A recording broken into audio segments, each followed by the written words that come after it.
Now that a few days have passed since the devastating landslide struck the Indian state of Kerala, people are well aware of the magnitude of this deadly disaster. Therefore, I believe we are now ready to confront a harsh reality. I am referring to a broader perspective that is very important to discuss. Of course, in the short term, we must urgently rehabilitate the affected people and help them get their lives back on track. However, we must not stop there. Instead, we need to develop a long-term strategy to prevent such damage in the future. Unfortunately, we cannot bring back those who are no longer with us. But today, we can take steps to prevent losing more precious lives in the future.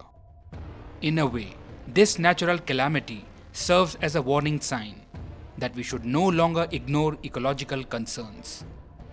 Whenever disasters of such magnitude occur, the debate over ecology versus economy resurfaces.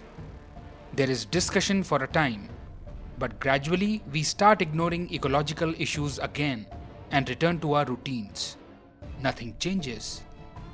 Then another disaster strikes, and this cycle continues. Talking about Wayanad, it is a very beautiful place. Located in the northeastern part of Kerala, this area is known for its rich and diverse ecology. There are many water bodies, abundant greenery, and numerous wildlife species.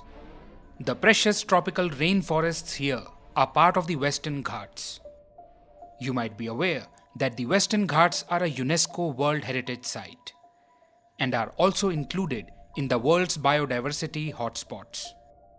In 2011, an expert panel studied the ecology of the Western Ghats.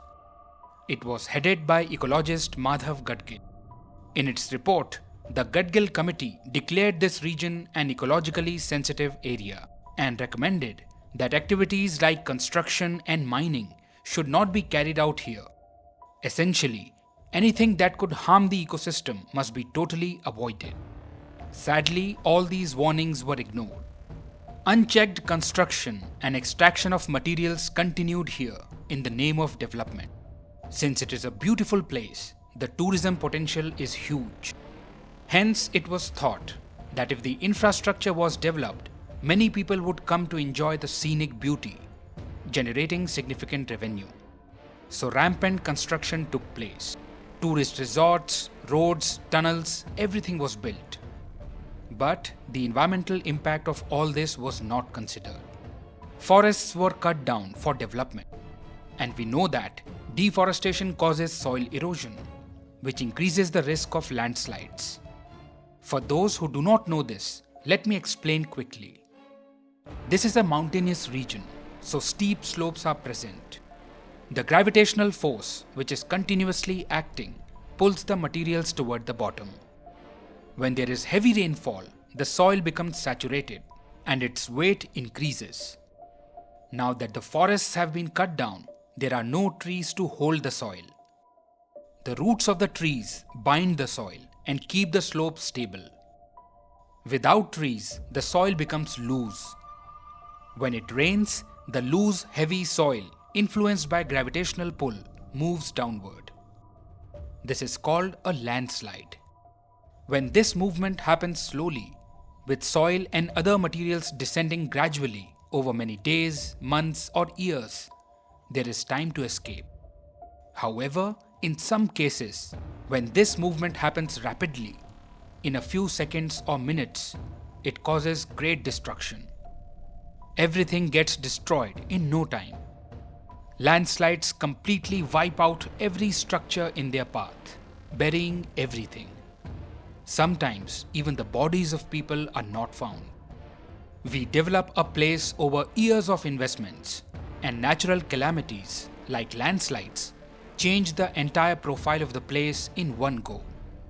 Years of development gets wiped out in a few minutes. But still, we do not learn from this. We rebuild that place without considering that since it is ecologically fragile, we should leave it untouched. Let's not create any ruckus there. Let's respect the carrying capacity of the place and not exceed development beyond that. No, not at all. we ignore essential precautions and the recommendations of experts, focusing solely on development activities. Let me tell you something very shocking. A study conducted in 2022 revealed that in the last 70 years, more than 60% of the forests in Wayanad district have been cut. Yes, you heard that right. More than 60% of the dense forest cover of Wayanad has disappeared in the last 70 years. 70 years ago, dense forests covered almost 85% of Wayanad. But today, you will find extensive rubber plantations here. Obviously, we cannot expect rubber trees to hold the soil as effectively as a dense forest. On one hand, there are dense forests with old, huge trees of different types, while on the other hand, there are new trees of just one type. There is no comparison at all. So when the trees providing stability to the soil are cut down, the risk of landslides will definitely increase. And that has actually happened as well. There has been an increase in both the frequency and intensity of landslides in the region. And there are many such examples across the country. Kerala isn't alone. We recently saw landslides in places like Uttarakhand, Himachal Pradesh, and Sikkim too. Mindless construction and extraction are being carried out everywhere, ignoring the risk factors. All these are fragile areas.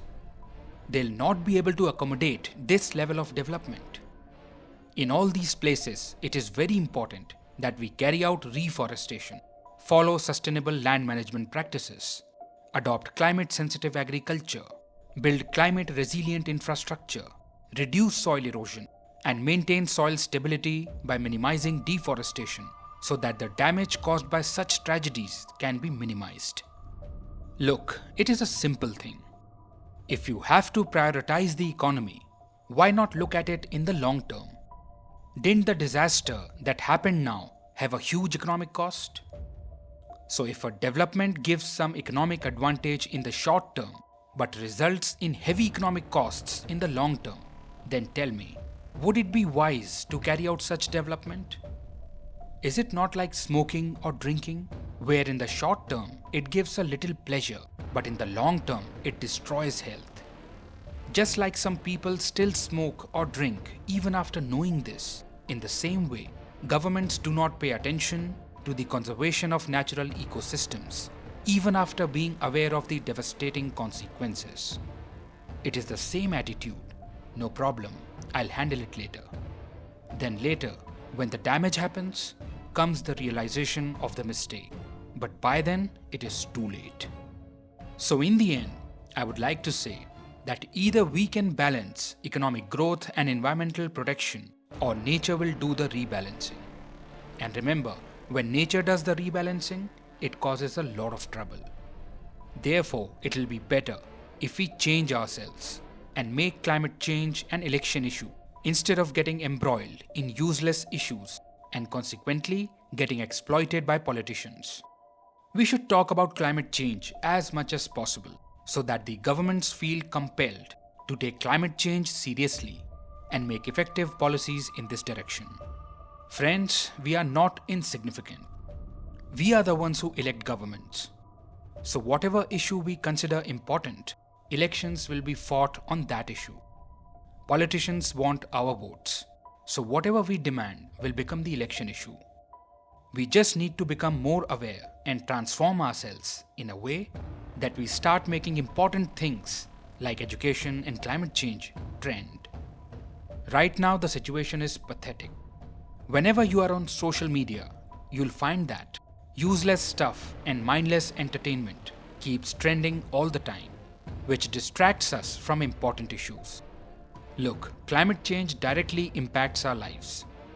So educate yourself and others about this as much as possible.